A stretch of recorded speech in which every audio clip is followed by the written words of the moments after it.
A phrase that likely won't be uttered again this season. The Mets are about to face off against the first place Miami Marlins.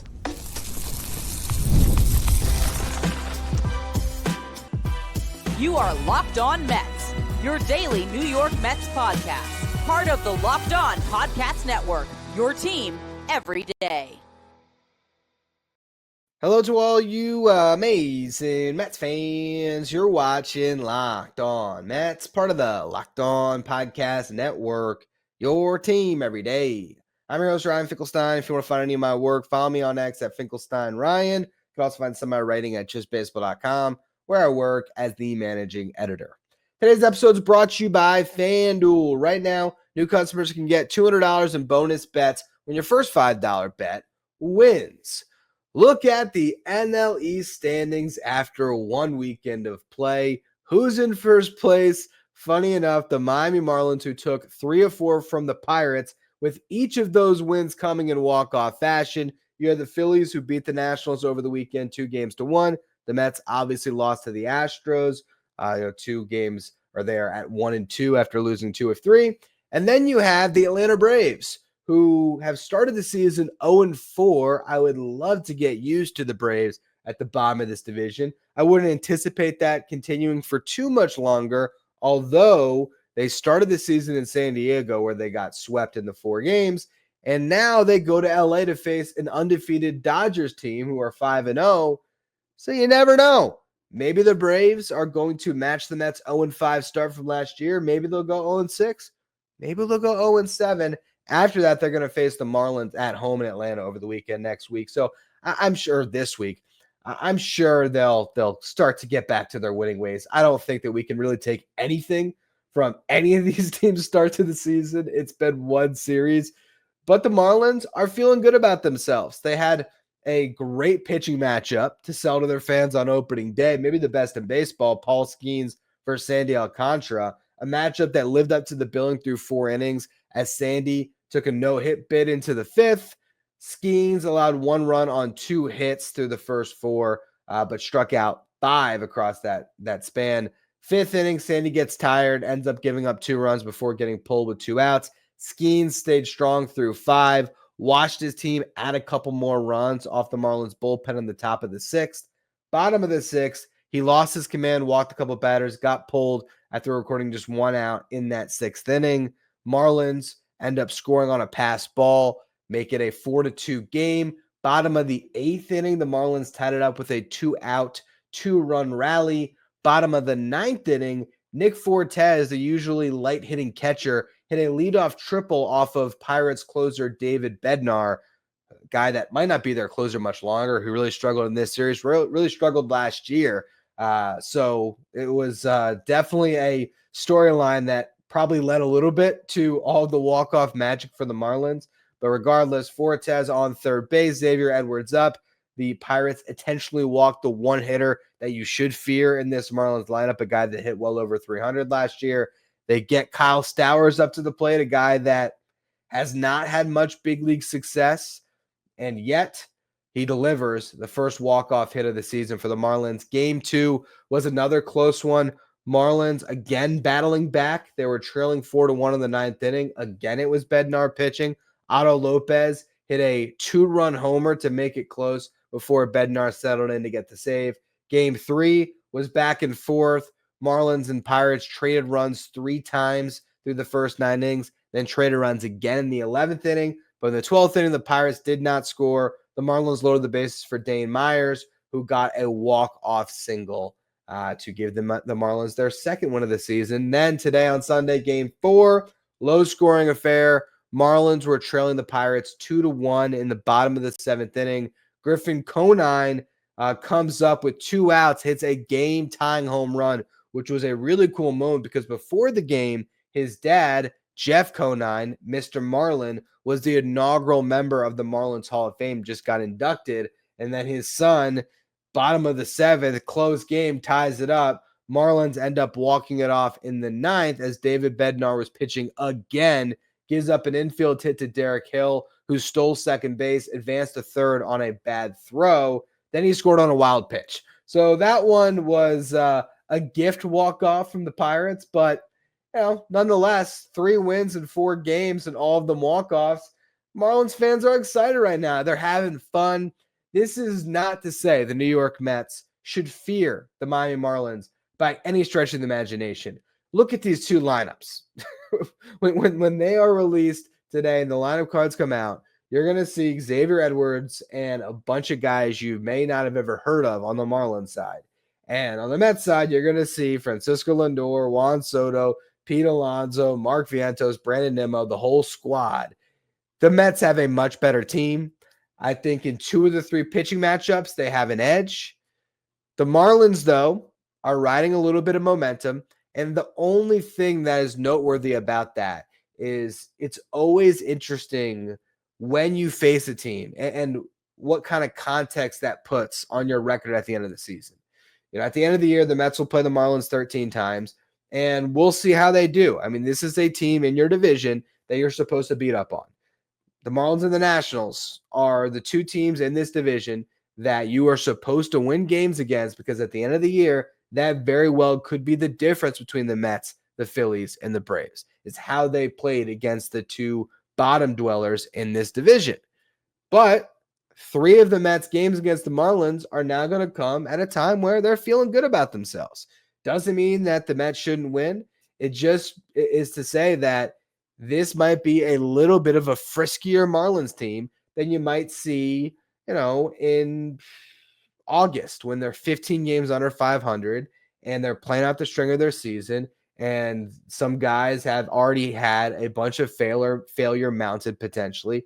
Right now, you're seeing guys in the Marlins lineup that are rocking 800 plus OPSs because they've gotten 5 hits in their first series and they're feeling good. They're feeling like this is the year they're going to have a breakout. They're coming off spring training where they were all battling for playing time. It's a new manager. It's a new era of Marlins baseball.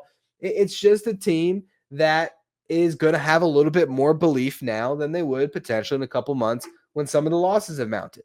But again, the Mets are a better team if they do what they're supposed to and they hang some runs on Cal Quantrill today to start things off and David Peterson does his thing. It's not going to matter, and the Mets can grab some momentum and they can carry it to a convincing series victory, if not a sweep.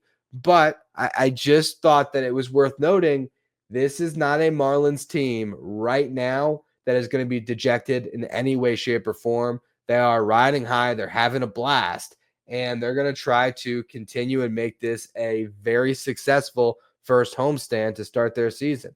The Mets are here to spoil that and remind that Marlins team, the difference between the top teams in the NL East and the guys that are supposed to be on the bottom. So we'll see how that goes. I want to talk about the pitching matchups as we preview this series in just a minute. First, though, quick word from our sponsors.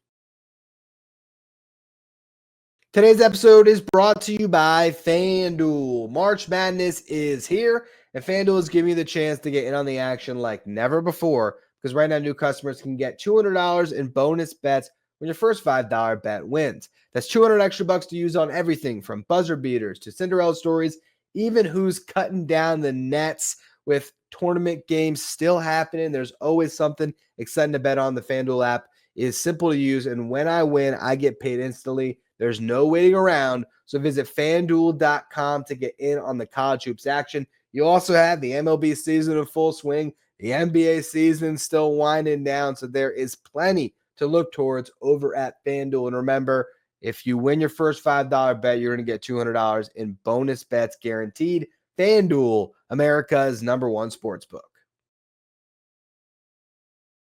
Stay up to date with all the latest in the world of sports. You can check out Locked On Sports Today, streaming 24/7 on YouTube. If you're watching on YouTube today, do me a favor, hit that subscribe button. Help us get closer to our goal of 13,000 subscribers. If you're liking what you're watching, hit the like button and leave a comment with your prediction for what happens in this series. Do the Mets sweep? Do they take 2 of 3? Do they win in convincing fashion? Does the offense go off? I'd love to hear your hot takes. Let's go through the pitching matchups. Game 1 tonight, David Peterson versus Cal Quantrill, both making their season debuts. Quantrill, the 5th starter for the Marlins. Peterson, I think realistically, if you were to just line up the Mets, 1 through 5 in their rotation on opening day based on merit, Peterson would probably be the number 2 starter to Kodai Senga. So I think the first thing that I'm going to be following this series is getting to look at what the real top of the Mets rotation looks like, because we saw the back end. Clay Holmes had, a mixed start, but then we saw Tyler McGill and Griffin Canning both really impressed against the Astros. Makes me feel very good about the back end of this rotation being able to surprise and impress early on in the season. But as we talked about all off season and throughout spring training, this is a Mets rotation that has a lot of depth, but there's some questions at the top. If this team early on in the season is going to have a lot of success, they're going to need David Peterson and Kodai Senga to be at their best. So I'm excited to see David Peterson finally take the ball against this Marlins lineup. I think this is a very good matchup for him because, for one, it's not the best lineup, but two, it is a very pitcher-friendly ballpark where David Peterson can really attack the zone, let his defense play behind him, and hopefully get a little bit deep into this game. Not that the Mets bullpen isn't rested. We'll talk about them in the next segment. Game 2 is the pitching matchup of this series, and the one matchup where you could say the Marlins have a potential edge, and that's because Sandy is going again for them. It's going to be Kodai Senga versus Sandy Alcantara, ace versus ace. Crazy thing, I think that's the game I'm not going to this series. I was planning to go game 1 because, for one, I just want to get out there. Game 2, I wasn't planning to head down to Miami. For those who don't know, I live in South Florida. Game 3, I was definitely going to go. I wanted to check out Clay Holmes in person. Not that I didn't want to see Kodai Senga pitch, but I was like, all right, how deep is Senga going to go? I don't know if I'm going to drive down to Miami 3 nights in a row. Come to find out, Sandy's pitching in this game. I don't know. I might be there for all 3 games. We got to see how my schedule looks. I also have another job at Law with Locked On Mets that it's a little bit tough to get away from the house 3 days in a row. But we'll see what happens. Bottom line, though, that is the matchup that I think everyone's going to want to watch. Kodai Senga versus Sandy Alcantara. It's going to be a lot of fun to see those guys, ring up the radar gun a little bit, see how many strikeouts each can pile up, and just see what they have, as they're both coming off, lost seasons. Senga due to a shoulder injury, then the calf strain. Sandy coming off Tommy John also gives us Mets fans a chance to look at a guy that I think everyone loved to have atop their rotation at the deadline. Don't know if the Marlins will be trading within the division when it comes to a pitcher of Sandy Alcantara's caliber, who still has a couple years on this contract after this season. But we're going to get a chance to look at a guy that is going to be probably the top pitcher dealt this year, who so far throughout spring training looked very much like his old self. Again, in his first start against the Pirates, he looked like himself through 4 innings, did not allow a hit. And then it did seem like he hit a little bit of a wall. That's going to be natural for a guy that is, just expanding and building up for the first time after a long layoff.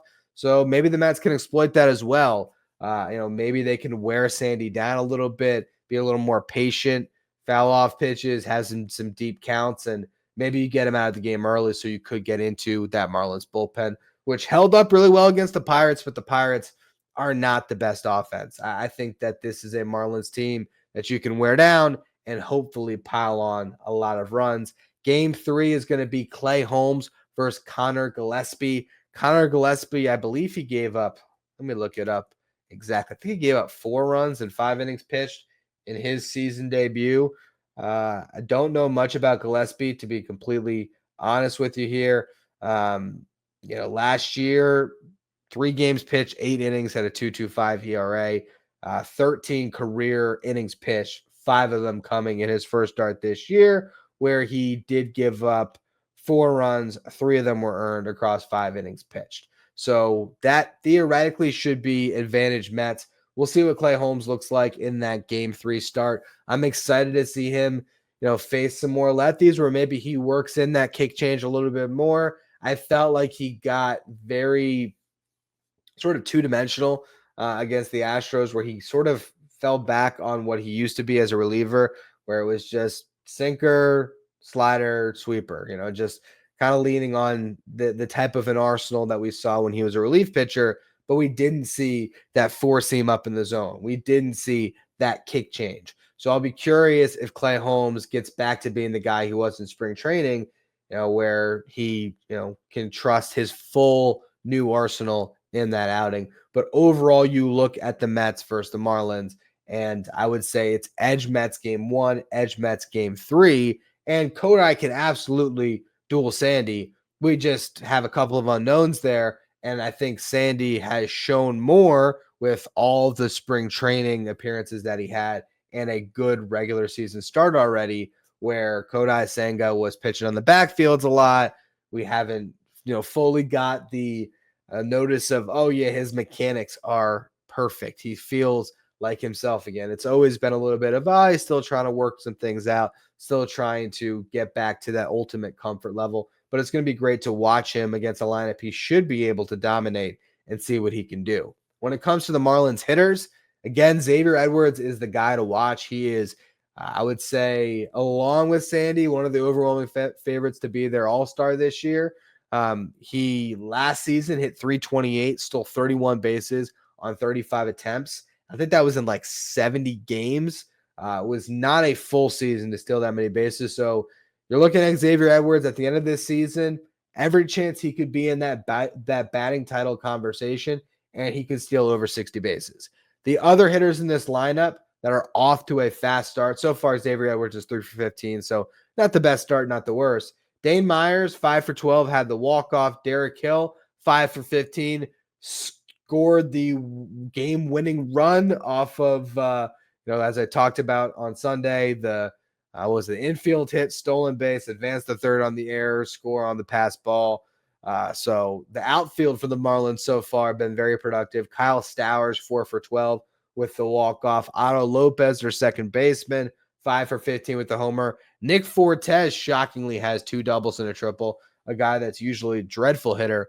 Gotten off to a decent start. What I will tell you is I heard from Jack McMullen, who is the new radio voice of the Marlins, a good friend of mine who works for Just Baseball as well. He talked about how the Marlins have preached a disciplined approach this spring. They want to take their walks, hit the strikes that they get, but really, trying to be disciplined and not swinging pitches outside of the zone. So far, it's worked for them. They have been drawing walks. They have been racking up a lot of hits. It's one series against, a Pirates team that, didn't get off to a great start. And David Bednar in particular didn't pitch well. Colin Holderman didn't pitch well. Their bullpen was just bad in that series. So I can't take too much from it, but we'll see what it looks like. I mean, it is a lot of unknowns in that starting lineup for the Marlins. And like I said, you never know. They might just surprise you. It could be a frisky team. And as a South Florida-based Mets fan, I think I remember the losses more than the wins at times. And I just know what it feels like to drive down to Miami and think, the Mets are going to wipe the floor with the Marlins and get a little bit surprised. So I always have that in the back of my mind. But ultimately, this is a series the Mets should get right back, or I should say right back. The year just started. Get out to their hopeful eventual winning ways, get things going a little bit, and take advantage, because this is a team that you should beat up on. It's cut and dry. There's really no other way to look at it. But will the Mets do it? We're going to find out tonight. I will again be in attendance. So for anybody who is in the area who's going to go to the game, definitely hit me up. Maybe I can meet some of you guys in the concourse. But I want to talk about the underrated strength of this Mets team right now. I want to touch on the bullpen to close out the show. I also will fill you all in for those of you who aren't aware of what happened for top prospect Brandon Sproat's season debut for the Syracuse Mets. I'll go over all of that in just a minute. First, though, another quick word from our sponsors.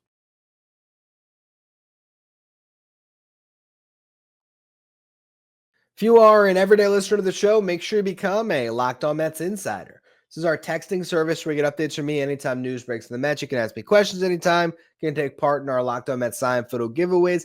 And you get the lineup graphic sent to your phone every day so you know who's in the starting lineup without ever having to go on social media. If you want to be Locked On Mets insider, find the link in the episode description. Go to subtext.com/LockedOnMets. Now, I think right now the Mets bullpen is a real strength and one that has not been talked about nearly enough. The rotation got a lot of the attention throughout the offseason and spring training. Do the Mets have enough? Should they add another frontline arm? Are they going to trade for Dylan Cease? Or are they going to sign Jose Quintana when his free agency was stretched out? That was the focus. But now that we are looking at this team and we've seen one series, I am now looking at this pitching staff and really starting to dream on this bullpen because I think the Mets have an opportunity here to have one of the best bullpens in baseball. It looks loaded right now. You have three pitchers that I think can be huge X factors in Huascar Brazobán, Max Kranick, and José Butto. Three guys that can all be multi-inning specialists with upside to pitch those multiple innings in leverage, where now you have, let's just say David Peterson goes 6 strong tonight. And, you come and the Mets have a 4-0 lead or whatever it is, right? Maybe it is Max Kranick that gets in there. Actually, we haven't seen Huascar Brazobán since the opening day, so maybe it's Brazobán. Brazobán could get you through the 7th and the 8th and, really carry those innings to your closer if you need your closer. Obviously, if you have a big lead against a Marlins team, you might not need Edwin Diaz. But in that case, maybe Brazobán can close out a game.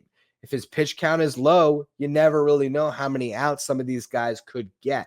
Max Kranick and José Butto, it's the same thing. These are guys that have been stretched out to 45 pitches that can give you 2 innings. Maybe it's even 7 outs, 8 outs.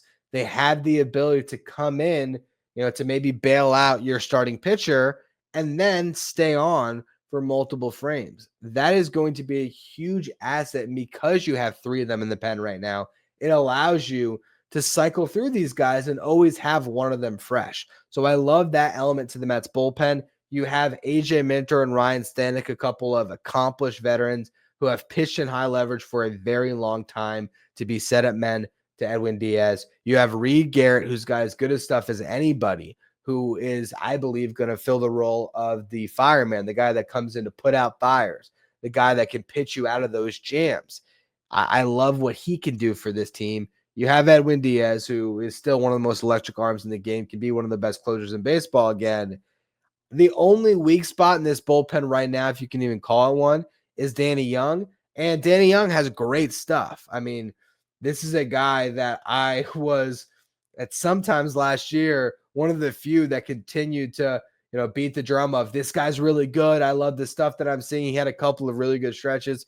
He also had some stretches where he struggled last year. He can get a little bit erratic with his command, but Danny Young can be dominant at times. So I look at this bullpen, there's not a lot of holes in it at the moment. I think the fact that Paul Blackburn started the year on the IL ended up being a real blessing in disguise for the Mets because they were going to have to carry a starting pitcher in the bullpen with all the off days they had. How are they going to use Blackburn? And I know Carlos Mendoza had said, when he gets in there, we got to use his pitches because they have to keep him stretched out to eventually be a 6th starter in this rotation. Once that spot comes up, I believe the date is April 18th.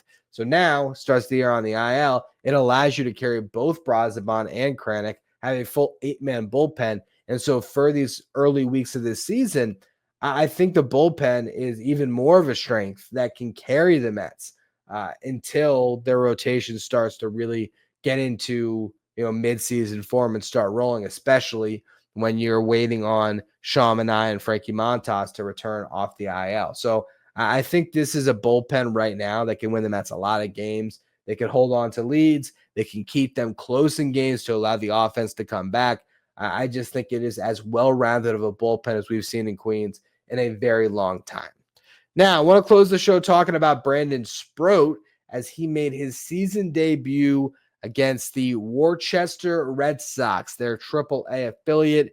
And it was an ugly line for Brandon Sproat. You look at the numbers, 2 innings pitched, 3 hits, 4 earned runs, 3 walks, 3 strikeouts. He starts the season with an ERA of 18.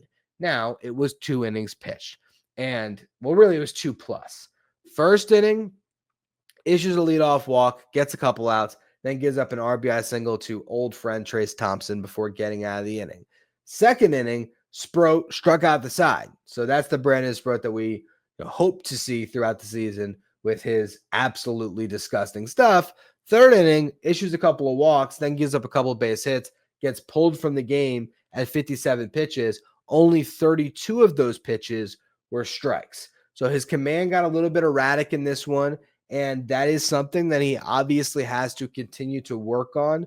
I think the combination of his command and just his overall feel for his secondaries is what Sproat still has to check off the boxes of before he is big league ready. But what I will say is, even though the overall line looks bad, he didn't make it out of the third inning. He didn't record an out in the third inning. He was going up against a tough lineup because they have Marcelo Meyer and Roman Anthony, a couple of their top overall prospects. They have some veterans in the lineup like a Trace Thompson who have big league experience. It's a pretty good AAA lineup to go through. And on top of that, you're pitching in 40-degree weather. Now, sometimes that plays to a pitcher's benefit, but not an easy way to start off your season, not great conditions. And again, it was one really bad inning. Ultimately, he had a decent first inning. Leadoff walk isn't great. Leadoff walks always come back to hurt you. Gives up one run, but not that bad. Has a great second inning. And then a little bit of a disaster in the third inning, and they don't let him pitch out of it because the pitch count already got up to 57. Who knows how far they are stretching him early in the season. It does prove that more development needs to happen, but it's not anything to overreact to. It's not something to say, oh, Brandon Sproat just can't pitch in AAA. It is unfortunate that his first outing wasn't a great one. I would have loved to come on here and say, Brandon Sproat made his AAA debut, went 5 innings, allowed 1 run on 2 hits, struck out 8. I mean, that would be a lot more fun to break down. This is obviously a little bit of a disappointment, especially because Blade Tidwell did have a good start, as I talked about on the show a couple days ago. 5 innings, gave up 1 run on 1 hit, if I'm not mistaken. So Tidwell got his season off on a good note, but Sproat's going to have plenty of opportunities to turn this around. We'll see him pitch once a week in Syracuse, and those are always going to be games that I'm going to make an effort to spotlight on this show because he is the top prospect in the Mets system and a guy that very well could have an impact on this season at some point in time. I look at both Blade Tidwell and Brandon Sproat right now as clear, MLB depth for your starting rotation. I mean, these are guys that are not going to be called on early in the season because of how many arms you have. But if some of these arms don't work out and you're looking for some upside, that upside might exist in AAA Syracuse with Blade Tidwell and Brandon Sproat. So first start in the books for both of them. Good start for Blade. Not as good of a start for Brandon, but it's so very early. It's hard to even take any conclusions from anything we're watching when the sample size is literally 1 series. But it'll be 2 series. I want for the big league club after Wednesday. Really looking forward to watching the Mets play the Marlins in person tonight. Again, if you are there, feel free to hit me up. As always, thank you all for tuning in. I have another show for you tomorrow morning, breaking down whatever I see in person tonight. As always, thank you for listening. Make sure you follow, rate, and review wherever you get your podcasts. If you're watching on YouTube, hit that subscribe button. Follow me on X at Finkelstein Ryan. Follow the show at Locked On Mets. Thank you for making Locked On Mets your first listen or your first watch every day. Now, for your second watch, head over to YouTube and check out the first ever 24/7 streaming channel. It covers everything in the world of sports. I'm talking about Locked On Sports Today. They're local hosts from each team, league-wide hosts from each league. By Locked On Sports Today, streaming 24/7 on YouTube.